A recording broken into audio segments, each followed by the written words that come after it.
an animal, talks like an animal, must be an animal. Come hear the animals, talking animals, talking animals.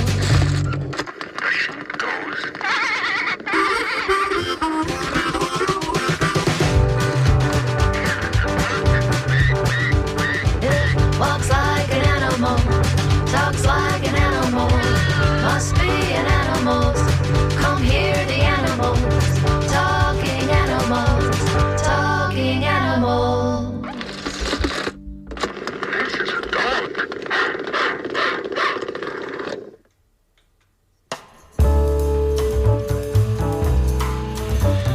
Good morning. This is Talking Animals on WMNF. I'm Duncan Strauss, and my guest today... Hold on one sec, sorry. On today's show is Kirk Johnson, Sound Director of the Smithsonian National Museum of Natural History. More importantly for our purposes today, Johnson serves as resident scientist and on-screen narrator for Walrus, Life on Thin Ice, a documentary that airs October 22nd, that's 3 weeks from today, and the season premiere of Nature, the long-running PBS series. A paleontologist by current profession, Johnson mentions in the film that he's worked in the 1980s as a marine geologist investigating the feeding grounds of walruses. Recalling his initial glimpse at a wall of walruses on and around Round Island, the oldest wildlife sanctuary in Alaska, by the way, he remembers it was love at first sight. That affection is apparent throughout the doc, which is fundamentally an exploration of the impact of climate change on walruses, particularly shrinking sea ice, given the way they rely on that ice for feeding, breeding, and more. Walrus Life on Thin Ice definitely cobbles together an illuminating profile of the animal, including that walruses have air sacs in their throats that enable them to sleep while floating on the water. Some walruses can and do eat 5,000 clams a day. And in tracking the story of rehabilitating an orphan walrus calf dubbed Little Miss Walrus, it turns out there are only 4 permanent facilities in the U.S. that house walruses, and one with the largest population of these tusked mammals is SeaWorld Orlando.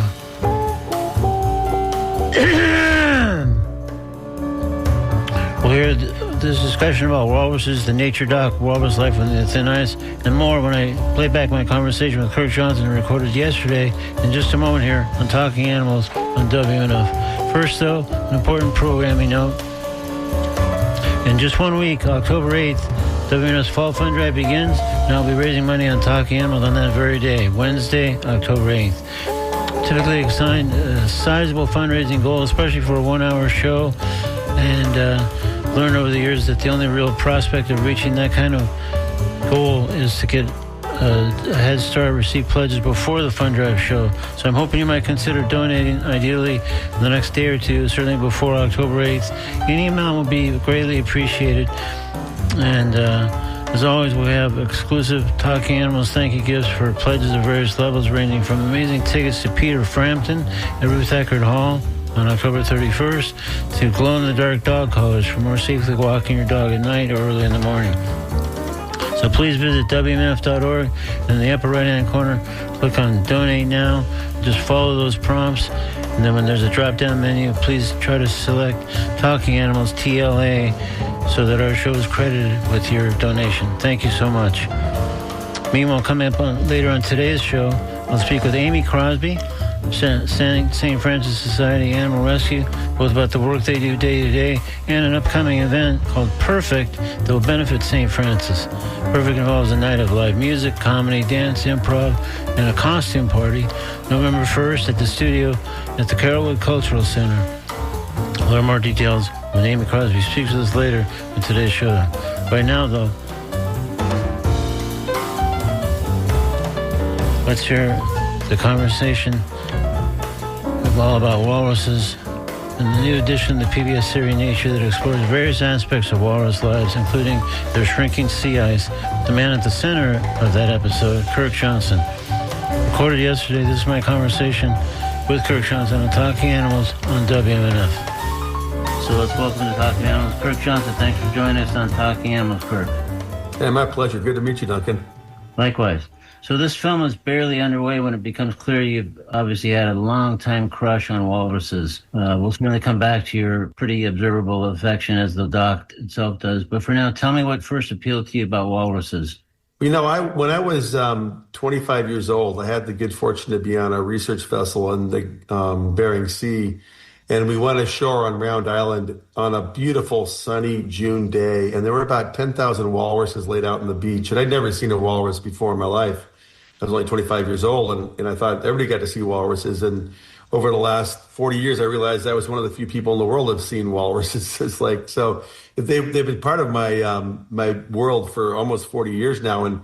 And when I saw them, I couldn't believe what I was seeing. These 3,000-pound animals with two big ivory tusks just stacked like cordwood on a beach. And they smelled like pigs. And it was just an amazing thing to watch these animals. And from then on, I've started paying attention to anything walrus. And one of the things I noticed was that everybody knows what a walrus is, but very few people have seen live, wild Pacific walrus. Yeah, it does seem like a rare thing, and that's part of what this film sort of provides a nice, it's not quite being with a walrus in person, but it's the next best thing, given all the walrus that pop up in different settings in the film and stuff. So were you surprised how taken you were with walruses back then when you were first on this initial research trip? Oh, yeah. I mean, like, I never even thought about a walrus. I mean, I just, most people, in fact, when I talk about walrus, they don't even make the distinction between a walrus and an elephant seal or a big seal or a sea lion. And they're just such unusual animals, and their connection to the native cultures in northwestern Alaska and in eastern Siberia is really amazing. There are people that have hunted walruses for thousands of years, and they've carved amazing things out of ivory walrus tusks, and their clothing they have leather or white fur pellets that look like walrus tusks themselves. And so there's this whole connection of people and walrus that I'd never been exposed to. And unlike most marine mammals, here's one where there's a deep archaeological connection between people and walruses, and the whole sense that these people feed themselves a walrus and they think of themselves as walrus people. And the whole thing kind of blew my mind. And I kept dreaming of going back and seeing that same place again. And this PBS show gave me the chance to do that. And in the intervening 40 years or so, I learned a lot about walrus, did a lot of research on them. And they're enigmatic, wonderful, really cool animals that come together in vast herds. And it kind of reminiscent of the herds of bison that used to be on the plains. So you have these herds of literally tens of thousands of 3,000-pound animals. And it's just a wildlife sight to behold. So even as you were kind of pursuing a path towards paleontology, you sound like you were always had your hand in the walrus world, as it were. Yeah, what happened was I was a college senior and I wanted to be a paleontologist, but I'd gotten an internship at the U.S. Geological Survey, and I gave first choice paleontology, second choice marine biology or marine geology because you had to make three choices. And I got picked up by the Alaska branch of the U.S. Geological Survey and spent 2 years doing research on the Bering Sea and the animals that feed on the seafloor. So there's not just walruses that feed on the seafloor, but also gray whales feed on animals that are in the seafloor. So this whole idea that big marine mammals are actually sucking up food from the bottom of the ocean was also new to me. And it gave me a really cool couple-year run in the science of marine geology and marine mammalogy and marine biology. And then I went back to being a paleontologist for the rest of my career. So it's always been sort of a sidelight, but a really cool one. Yeah, it's interesting because when I first was hearing about the film and reading a little bit about it, I thought, okay, paleontologist, walrus, not to mention one that oversees one of the nation's largest natural history collection, that may or may not shout, here's the guy to anchor your walrus film. But that's because I didn't know about your background and your long-standing kind of almost like a side pursuit as you pursued your initial primary career in paleontology. Yeah, it was sort of like a nice little sidelight. And of course, what happens on later on is there's a whole fossil story of walruses as well. So the two things do kind of dovetail together. And in the show, we end up looking at fossil walrus from San Diego, which is not where you'd expect to find a fossil walrus. Yeah, well, as with all these things, I'm always a little concerned about hitting spoilers for the people who haven't seen the film yet. But that seems like an important thing, just because it looks at the kind of the future and sort of what for many will be a surprising past of walruses in terms of what's going to happen next and what's happened in the past. Because I don't think a lot of people would expect there was warm water walrus in San Diego, but sure enough. There they So, are. so this is Talking Animals on WNF. I'm Duncan Strauss. My guest is Kirk Johnson, a prominent paleontologist who serves as the on-screen narrator for Walrus, Life on Thin Ice, a documentary that airs October 22nd in the season premiere of Nature, the long-running PBS series. This interview was recorded yesterday. So for years, we've heard and seen various concerns expressed about polar bears and diminishing ice. But to what extent do you feel walruses are flying under the radar when it comes to those similar kind of concerns?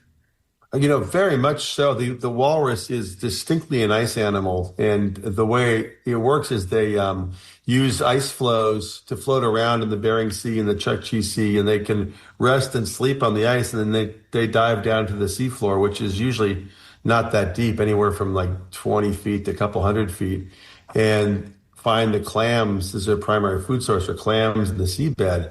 And so you imagine they're floating along on ice floes. They're basically floating over a giant kind of seafood smorgasbord, and they don't have to do much swimming, and they can rest with the walrus pups, and move along. And the population, there's this really cool thing where the females and pups float north on ice floes, and the males stay south in the open water in the summer. And so the population splits, males and females split in the spring and summer and come back together in the fall and winter. And we've lost something like a third of the summer sea ice in the last 40 years due to, increased warming and increased albedo of the Arctic Ocean. So we're in the time between when I saw walrus the first time in 1985 and now 40 years later, we've lost fully a third of the summer sea ice. And so that's clearly got an impact on the walrus because they're so tied to sea ice. And we try and unravel that story in the show. Yeah, it's obviously really important to them for feeding, for breeding, for all kinds of things. So it seems kind of dire the way it's shaping up and moving so quickly to that reduction of sea ice. I don't know what your level of optimism is about the longer term prospects for walruses, given the diminishing sea ice situation.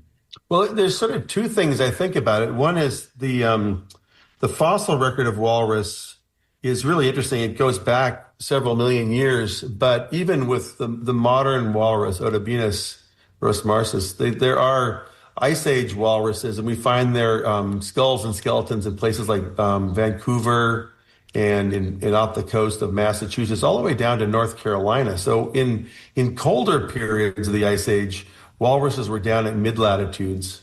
And then if you go back like 5, 6, 7, 8 million years, when there was no real polar ice, there were warm water walruses in San Diego. So I think when I look at walruses, I don't use the word dire necessarily because it's clear that the walrus have had an ice-free past. So they might be able to be just fine in an ice-free future, which, it's unlike the polar bear, who's an animal who's so adapted to living on ice and hunting on the ice that lack of sea ice is going to turn sea bear into a land bear.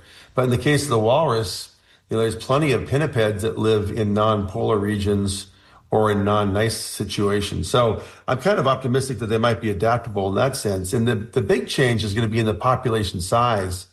And what we're seeing now is these immense gatherings of walrus hauling out on beaches. And there are places in the coast of Siberia now where there are many tens of thousands of walrus in one single beach. And so there's a couple things. One is that back in 1985, we estimated the walrus population at about 250,000.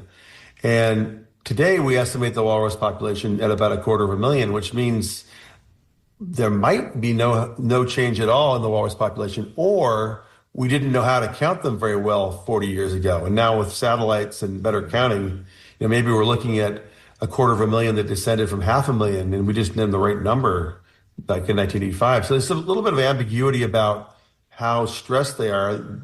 They are hauling out on beaches a lot more, which creates a lot of infant mortality because the big 3,000 males can easily crush a 100-pound pup. Really, But just by accident, kind of rolling over on the yeah, yeah. I pups. mean, some of the scenes in the show show you these just vast beaches full of, the big adult males and the big moms, and then these little tiny babies are like, imagine taking a toddler to a sumo wrestling match or something like that. It's not even a fair fight. Yeah. Well, that's yeah. The tracking the walrus population seems like it. I guess what you're saying is it might have been more imprecise than people realized, or is it improbable that it really hasn't changed at all from that first survey or population count in 1985? Well, it seems improbable to me that it hasn't changed. I agree with you on that one. So I kind of am assuming that there was a higher population then, and we just didn't have the ability to count them because, now we can count walrus from satellites. You can actually pick out individual walruses, and they've been using walruses in captivity at SeaWorld in San Diego to measure walrus body shapes to be able to identify them with satellites. So it's in many ways easier to count them now. You might get a more accurate count. On the other hand, there's still an awful lot of walrus up there. And I Yeah. look at them, and I think the analogous thing for me is that the bison of the Western Plains that went from many millions in their population in the 1860s, 1870s. By 1883, they're almost entirely gone. So we do know that polar animals do go through crash and burn cycles where they mate up and have lots and lots of babies and then get large population sizes and then crash because the resources are also on sort of a boom and crash cycle. That's been documented for caribou and things like that. But the walrus question is still, I think, sort of open for debate and really interesting. Yeah. Well, and also I think using much lower tech methods, as far as I can tell. Part of the film spends a little time introducing us to two wardens who spend the spring and summer living on Round Island, conducting sort of a daily census, I guess, of walrus arrivals and departures, and thereby arriving at an overall tally. And seems like a good gig, Yeah, no, the two ladies that were there were just having the life of Riley. They lived in this beautiful little cabin on this island far out into the Bering Sea, and every morning they either go down to the sea lion side of the island and count sea lions, or the walrus side of the island and count walrus. And they just seemed to be kind of in this state of bliss, and it was really fun. We spent a week there, actually camped out on the shores in awful weather, but Oh, yeah. boy, waking up in the morning, I was camped on a little tent platform about 40 yards from the edge of this cliff. And in the morning, the walrus would wake me up with their noises and the amazing sounds they make. Yeah. Well, are they using kind of just compared to what you described before about the sort of increasingly high tech methods available? Are they using just like their own just sort of spotting of walrus or sea lion, as case may be, to arrive at their count? Yeah, they literally go out and sit on the side of the hill with binoculars and just count the number of animals they see. And they do have a couple of fixed cameras as well. And I think some of those there's those cameras you can go watch wildlife on. There is a Round Island walrus cam, and that's an amazing thing because it's almost like being there. And so on really bad weather days where they can't get out to the overlooked places, they'll work off the cameras. But they do a daily tally of both the walruses and the sea lions. And it's pretty amazing because they come and go with some great frequency. Well, also, I would be impressed because it seems like, at least to just a lay person like me watching the film, being able to tell that many walrus apart, like, is that walrus 222 or is that walrus 223? I can't really tell, but I don't know how you tally that number. They must have incredible eye or must really be precise in terms of the characteristics that distinguish one walrus from the next. Well, I don't think they can actually do that very well. I mean, the obvious thing to see is body size and tusk size, shape, orientation, or if the tusks are broken off. But they're not identifying unique animals. They're just sort of saying, here's a pile of walrus. Oh, here's the number today, not Yeah. necessarily there's more or less or different ones than we saw yesterday morning at this time. Exactly. I got you. Okay. When you talked about pups and the danger of a big walrus rolling over, I was really interested. The film kind of episodically tells the story of how orphaned walrus calves are rescued and rehabilitated by sort of focusing on the recovery of an orphaned Little Miss walrus, Yeah. and which I thought was great right off the bat. But we over time, over the course of telling that story, learned there are only 4 permanent facilities in the U.S. for orphans that I guess basically can't be released back into the wild. Right. And the one with the most walruses is SeaWorld Orlando. So that's where the Little Miss Walrus, now I guess renamed Uki, was sent and now lives. So it was a pretty interesting story, and I think people might be surprised, especially some animal types that maybe listen to this show or whatever, that kind of take a dim view of SeaWorld just because of, orcas and other things and but they have a whole other rescue element that's long been sort of very highly regarded, and this kind of points to that, I guess, because that was the place they selected out of the 4 candidates to send this particular orphan. Yeah, the thing about it is that those little baby walrus stick with their moms for 2 years and they can drink mother's milk. And so if they get separated, they can't function on their own at all. And their bodies grow really rapidly. That little Miss Walrus was, less than 100 pounds when she came ashore up by Barrow, Alaska. And then 8 months later, she was 340 pounds after she, but put in the Seward Sea Life Center in Alaska, then transferred down to Orlando. And they really bulk up fast because I was impressed that she went from 100 pounds to 340 pounds in the time that we were filming the show. That's impressive weight gain.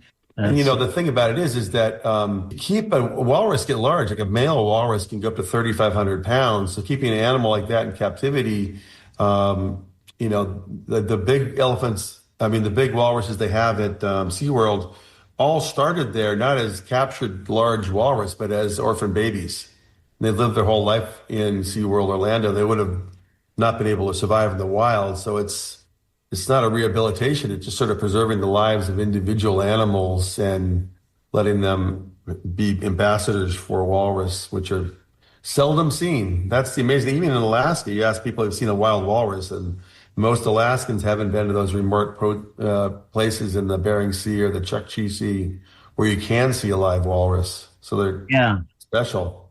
It was special. And one of the many things that was great, and this kind of ran throughout the film, is your own ongoing enthusiasm. Like you were so excited because when you had done that initial experiment in the 80s, you had seen walrus, but not out on the ice, not out in the water per se, and you were like almost giddy. Here was a chance to actually see them in that setting. And I thought, this is a guy who's a true walrus fan and got big passion for it. So yeah, it's funny the things you get into and get, you sort of take. But I always have favorites, and walrus has been sort of the animal that's really been most interesting to me for my whole life. And they are fascinating animals. Imagine these are animals that use their tusks for a variety of things, but not what you usually read about. You usually read that they go down and use their tusks to dig out clams to the seabed. But what they actually are doing is using their mouth to jet water out and excavate clams. And then they grab the clams to their lips and suck the clam meat out of the clam shell and discard the clam shell. So when you can look at the stomach contents of a walrus, it'll be clam meat, but no clam shells. And they're able to do that because their mouth is shaped in a way that lets them jet water when they're shooting water out, but has huge suction when they're sucking in, and they can use their mouth sort of like pumps to pump water out to find the clams and then suck in to suck the meat out of the shell. So they're a kind of animal known as a suction feeder. And you can see this really well when you go to SeaWorld. When they're feeding them, they'll bring out a bucket of 20 pounds of clam meat. And the walrus are just like giant vacuum cleaners. They just suck the clam meat right into their mouths. Wow. Well, that one of the things that since we're on the topic of clams, these guys really love their clams. I mean, I know some people who truly love clams, but I'm pretty sure few of them have ever consumed 5,000 clams in a day, the way I guess walruses routinely do. So, I mean, again, back to sort of our concern about shrinking sea ice and the impact of climate change more broadly, to what degree is that kind of clam consumption sustainable given some of the other changes that have happened in their environment?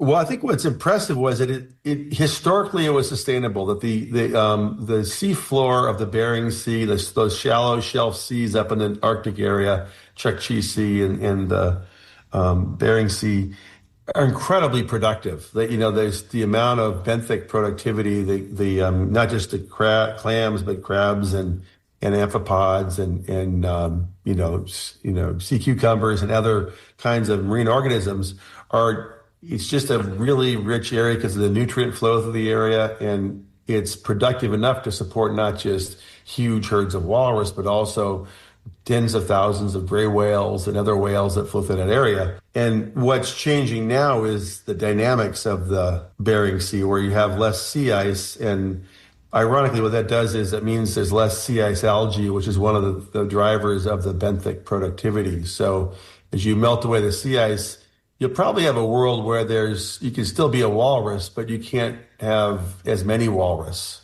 It's more like a shrinking resource. Because there won't be enough to feed that many, you mean? Or? Yeah, we're seeing that now with the gray whales, the California gray whale, which feeds in the same waters as does the Pacific walrus up in the Bering Sea, just south of the Bering Straits.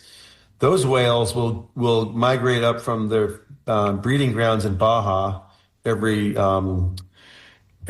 spring, and they go up into the Bering seafloor, and they go down to the seafloor and vacuum up patches of the seafloor mud that has these little amphipods in these mucus tube mats, and a big gray whale can consume literally hundreds of pounds of amphipods a day, and they fill themselves up, and then with that energy, they swim all the way back down to California, mate, have their babies, and swim all the way back up to Alaska the following summer. And what we've seen in the last couple of years are these what are called UMEs, or unexplained mortality events, where a number of gray whale carcasses wash ashore either in Oregon or Washington or British Columbia or Alaska, and they're skinny. They basically starved to death. So they had enough food to go from Alaska all the way down to Baja and start the way back, but they basically starved to death on the way back to Alaska. So you can see that evidence there that they're sort of draining the food resource. There's not as many amphipods in the seafloor as there were 20 years ago, and it's expressing itself in the death of skinny whales along the coastline of the western coast. So at the moment, it's kind of more overt with the gray whales and some of them that have gotten skinny and died off, I guess. Because I've been fortunate enough a few times to be at the successful end, I guess, or one part of that where they're in Baja California in the San Ignacio Lagoon. That whole phenomenon of friendly whales is a pretty fascinating thing. But it sounds and it's so cool is you can go down to Baja in the winter, and then in the summer you go up to Nome, Alaska, and there's the same whales.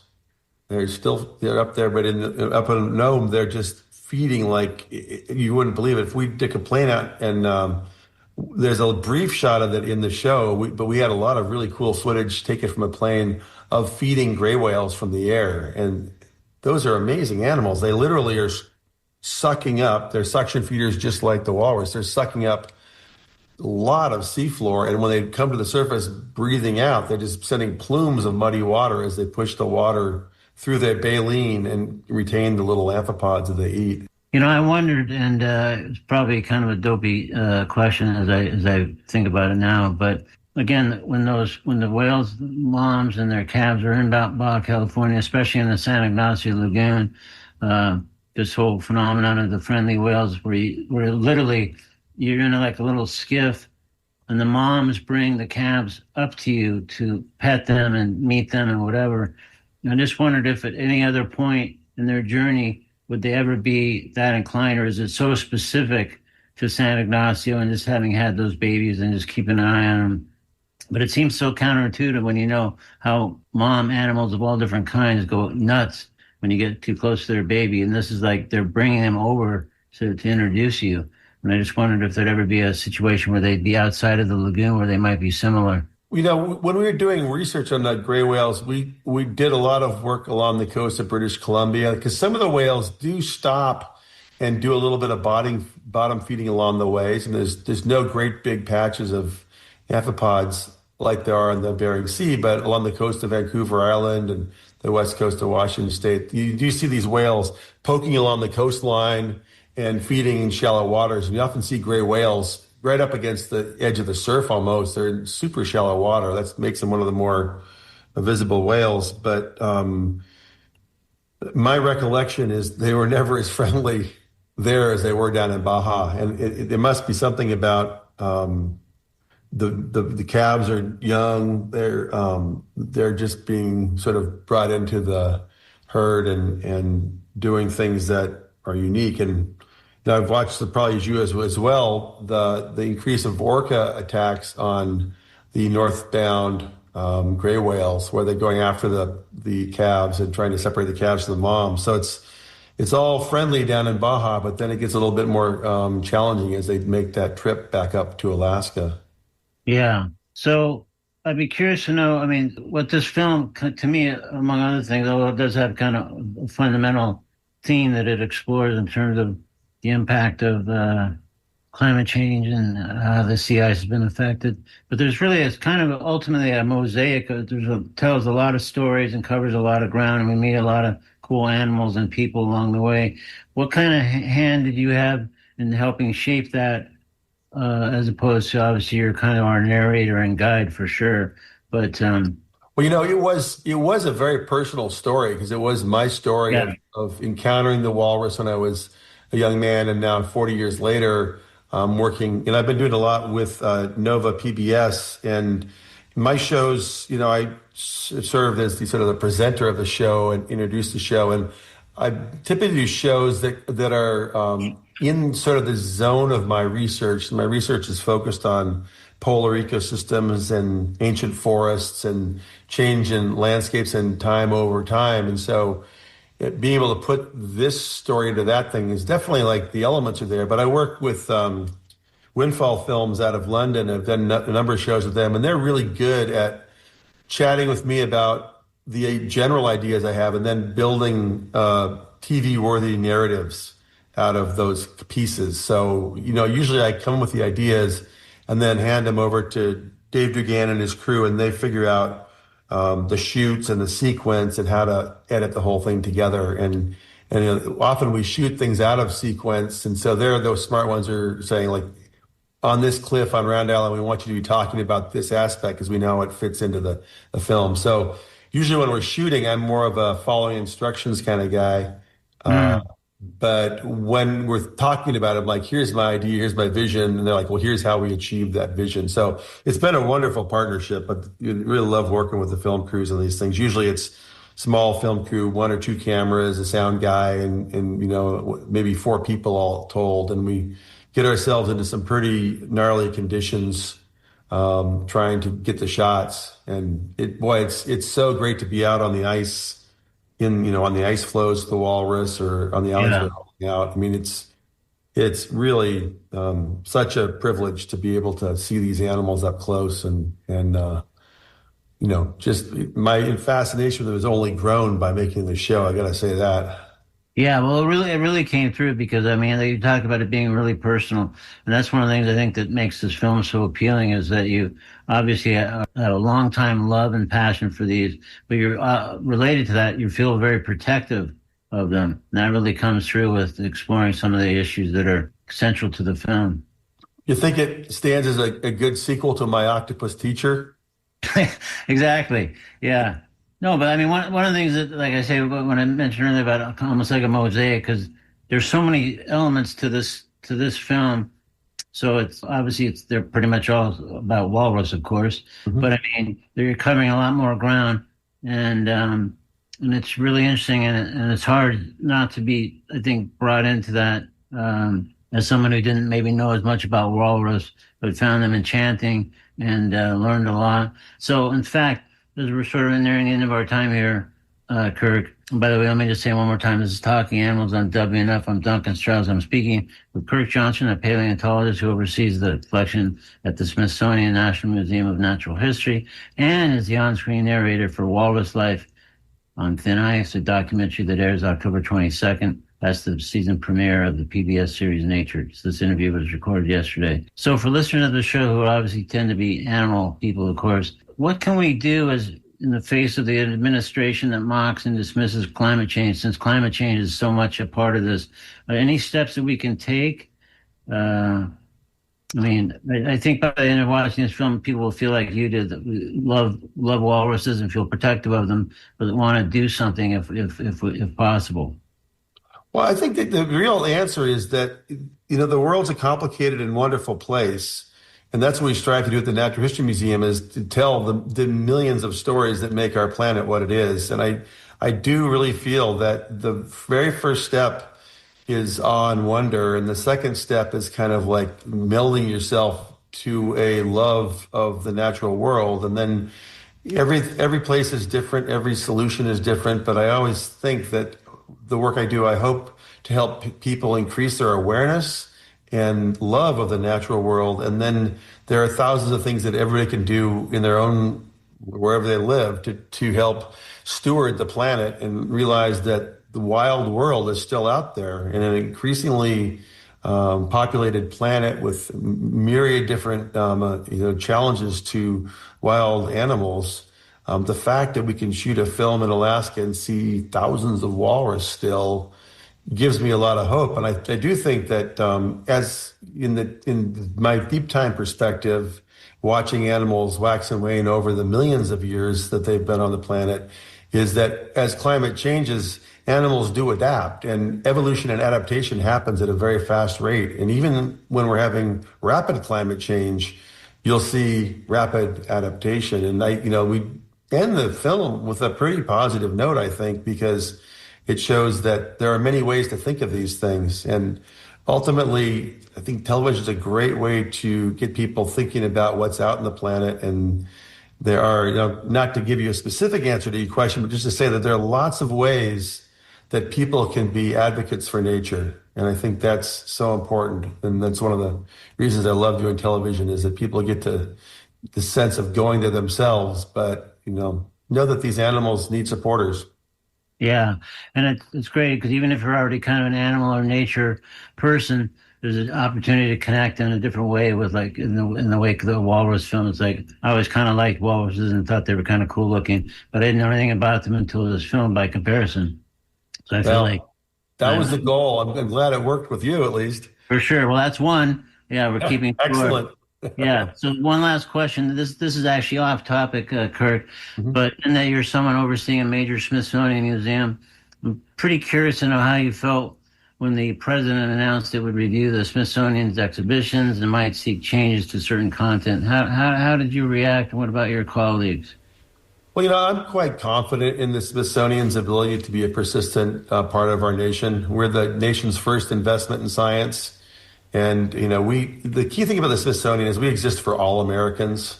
We're nonpartisan, we're apolitical. We welcome every single person in the country. And in fact, 85% of our visitors are American citizens from all across the country. So we're a non-political entity, and we hope to remain that as we move forward. All right. Well, that sounds good. More evidence, perhaps, that we might be better served by a walrus running the country. Well, I've got a lot of faith in walruses. Yeah, they could do it. They could do it for sure. All right. Well, we've kind of completed our time. We've been speaking with Kurt Johnson. Again, the film is Walrus Life on Thin Ice. Debuts on the 22nd of October on PBS Nature. Thanks so much for making the time to join us today on Talking Animals, Kirk, and thanks for all your great work over all these years, walrus-related and other-related as well. Thanks a lot, Duncan. Great to meet you. Thank you. My thanks again to Kirk Johnson for that conversation. In a moment, I'll speak with Amy Crosby of St. Francis Society Animal Rescue, hearing both about the rescue itself and an upcoming event that will benefit St. Francis called Perfect, featuring live music, comedy, dance, improv, and a costume party slated for November 1st, Halloween weekend, at the studio at the Carrollwood Cultural Center. More on that in a moment on Talking Animals on WNF. Right now, though, we're going to step into the Comedy Corner with a piece from a longtime favorite, Joe Zimmerman, and this one's called Bird Watching in today's Comedy Corner on WMNF. Yeah, so I don't feel old, but I did recently identify a bird. That can't be good.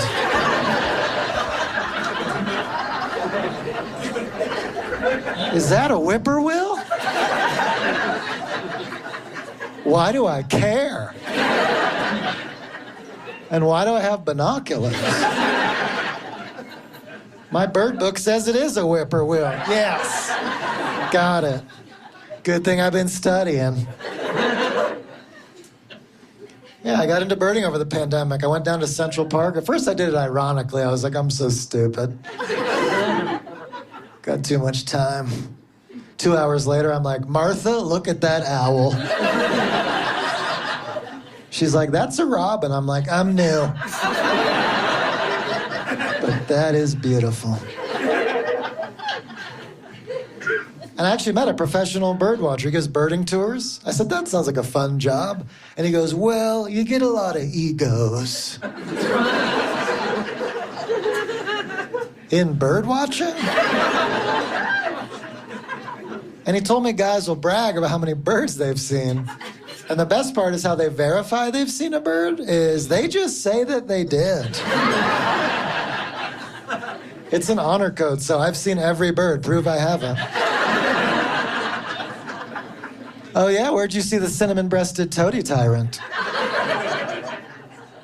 Denver. They only live in Tasmania. Yeah, I was surprised. I was like, weird, here? Check. But then I realized you could have more fun with an arrogant birder if you went too low with your number. They're all bragging. You're just like, that's cool. I've only seen 2 birds. Well, you've seen more than 2 birds. I wish. It's just been pigeons and crows for me.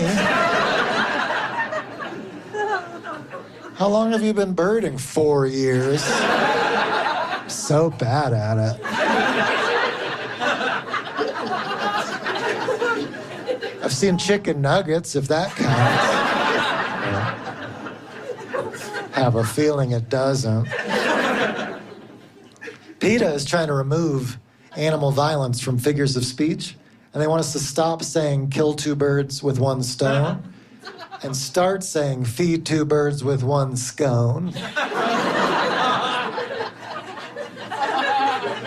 Which is so cute, and I can almost see that making sense. I want to just implement it with no context. Hey, while you're getting gas, could you grab some milk too? Feed 2 birds with 1 scone.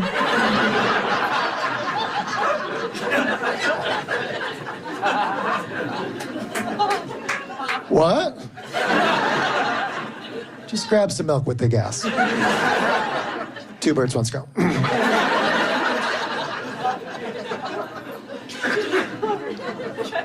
But I happen to know most birds are gluten intolerant, so you could actually feed 2 birds 1 scone and kill 2 birds with 1 scone.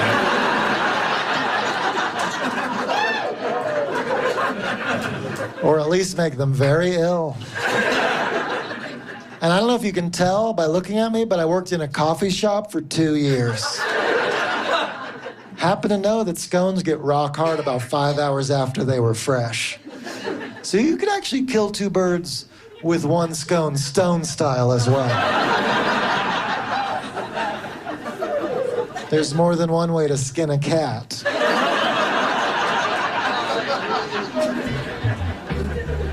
When it comes to killing multiple birds with singular pastries. That was Joe Zimmerman in today's Comedy Corner with a piece called Bird Watching, taken from a club appearance in Denver a while back. Now it's time to talk with Amy Crosby about St. Francis Society Animal Rescue and an upcoming benefit event that's going to serve them as well. Let's hear more about both by welcoming Amy Crosby to Talking Animals on WFM. Good morning, Amy. Hi. Thanks for joining us on Talking Animals this morning. Great. Thank you for having me.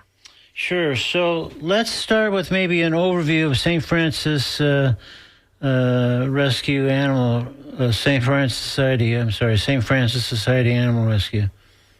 Yes. Its history of it and mission and, that kind of thing. Sure, yeah. We've been around since 1997, and our mission is to save the lives of sick, injured, and stray cats and dogs in Tampa Bay. We have a very robust foster program where we placed over 1,700 animals last year. And in addition to that, we help prevent cat overpopulation by doing something called trap, neuter, return, where we sterilize the stray cats in the neighborhood and then return them to feeding colonies. And we spay, neuter, and return about 1,500 animals a year, all to help prevent animals from being born and ending up in shelters.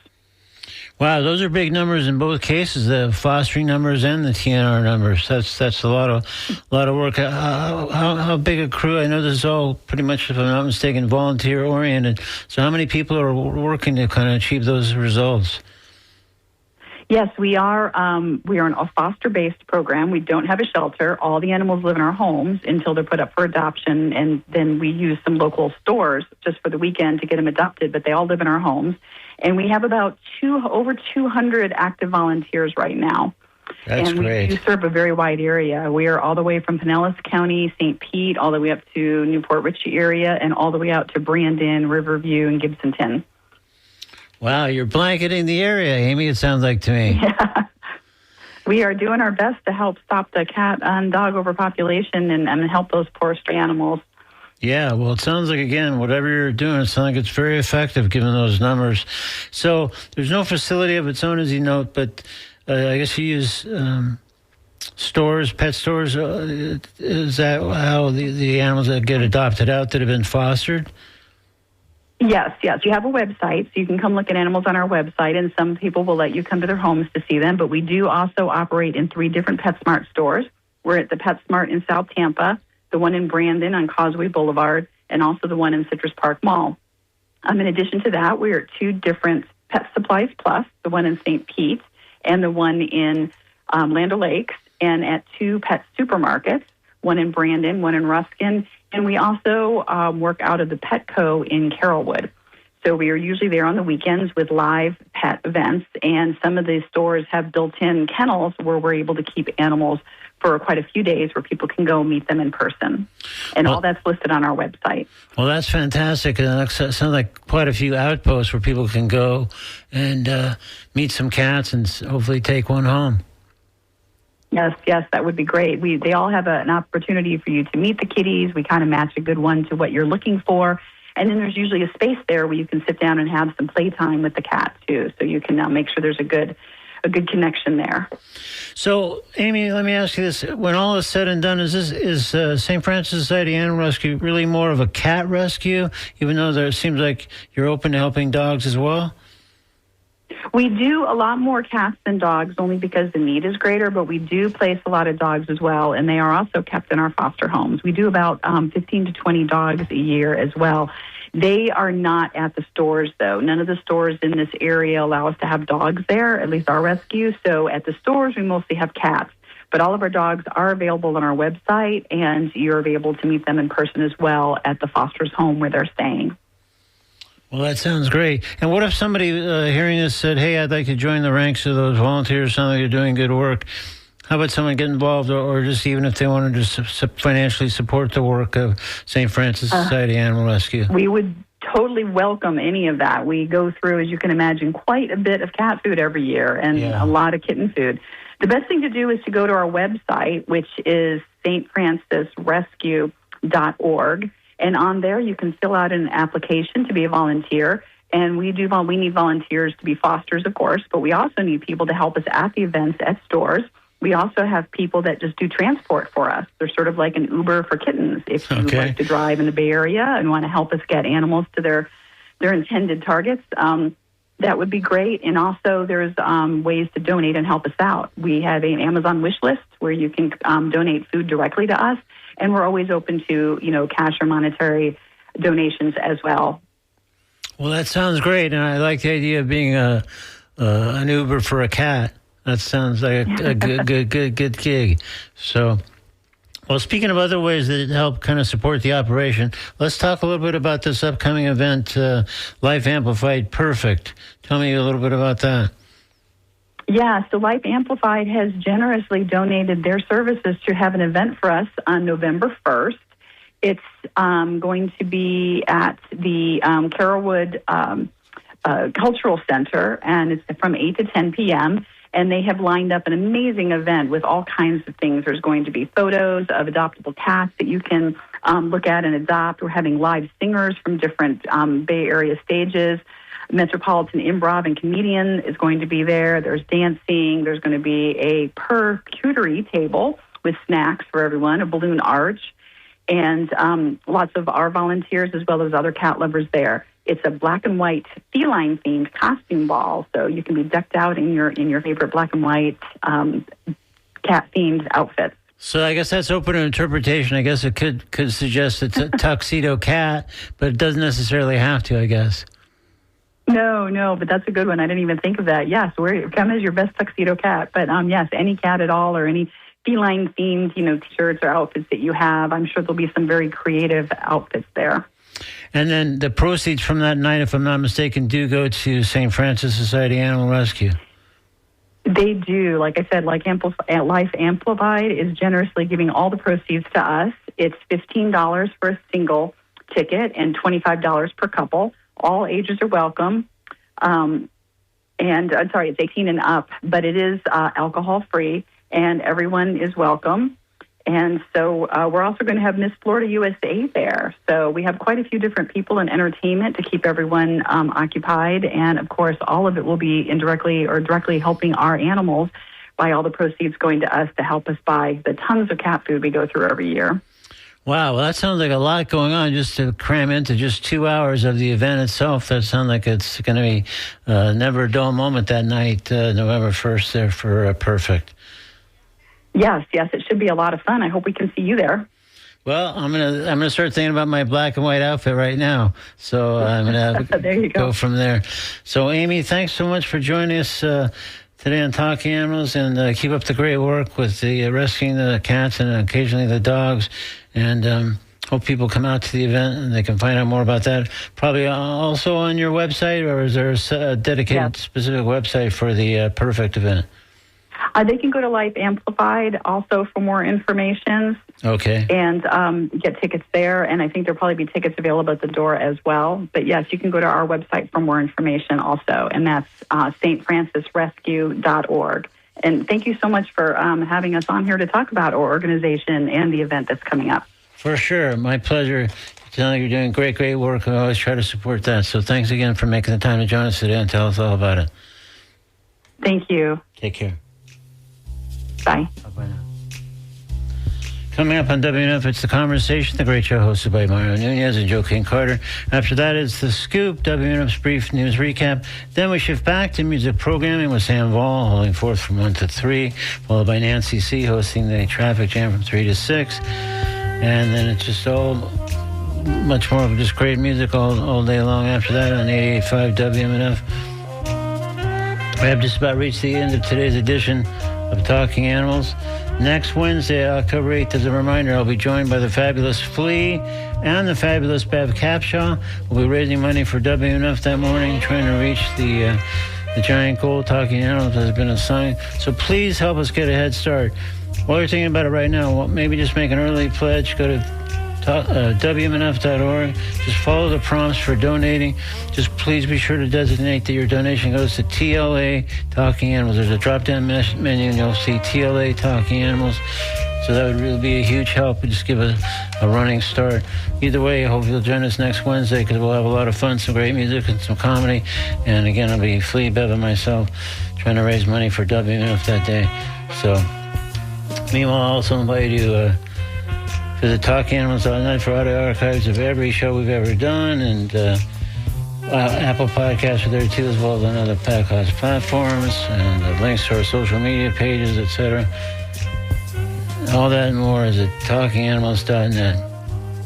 So, thanks again for listening today. Stay tuned for conversation and more great programming after that. Again, when we switch back to music with Sam.